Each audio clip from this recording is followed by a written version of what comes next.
As Gregor Samsa awoke one morning from uneasy dreams, he found himself transformed in his bed into a gigantic insect. Imagine waking up one morning and realizing that, in the eyes of the world, you are no longer who you thought you were. Not just different, utterly unrecognizable. Your value, your identity, your place in the lives of those you love, all of it suddenly feels irrelevant.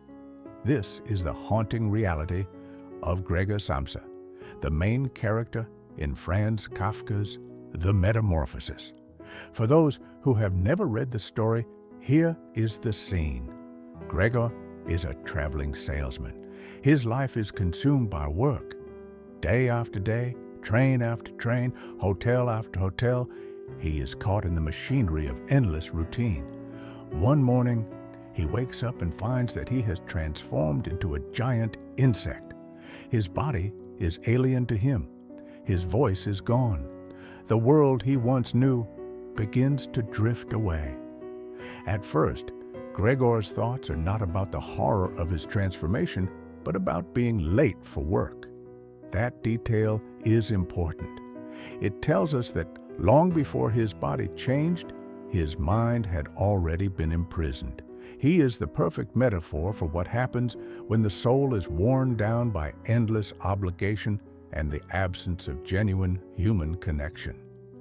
Viktor Frankl said, "Life is not primarily a quest for pleasure, as Freud believed, or a quest for power, as Adler taught, but a quest for meaning." And Gregor had lost that meaning long before his metamorphosis began. Let's pause for a moment and bring this into our world. How many of us wake up each morning and feel like Gregor Samsa, not literally a bug, but invisible, unheard, undervalued?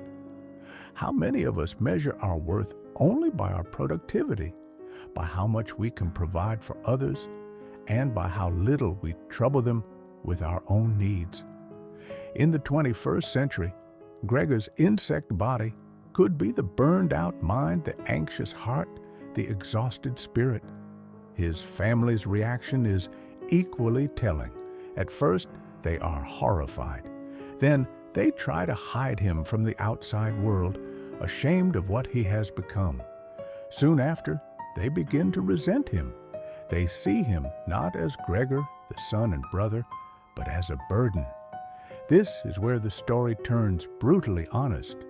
When you can no longer serve a purpose in the lives of others, some will stop seeing you as human. Jean-Paul Sartre once said, "Hell is other people."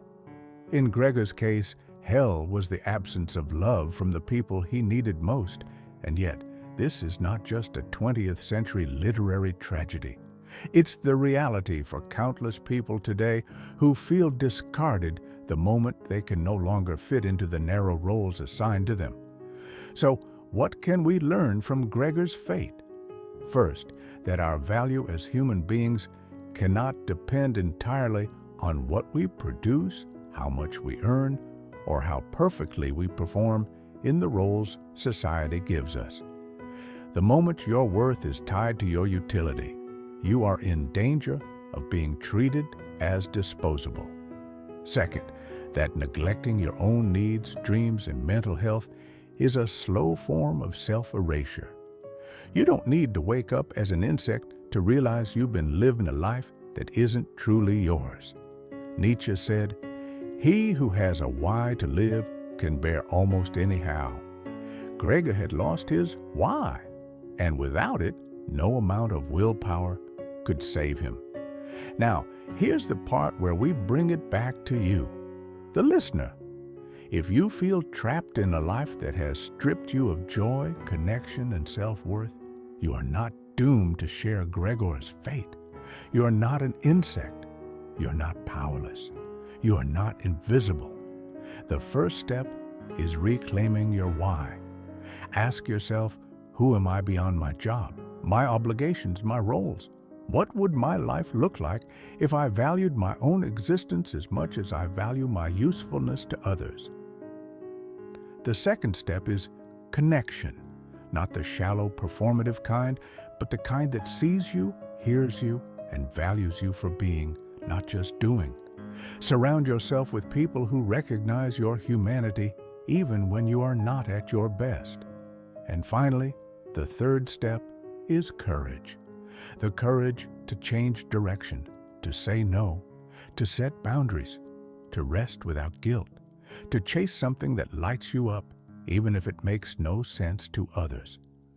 As the American writer Ralph Waldo Emerson said, "Do not go where the path may lead. Go instead where there is no path and leave a trail." Gregor Samsa's tragedy was that he never left the path society put him on.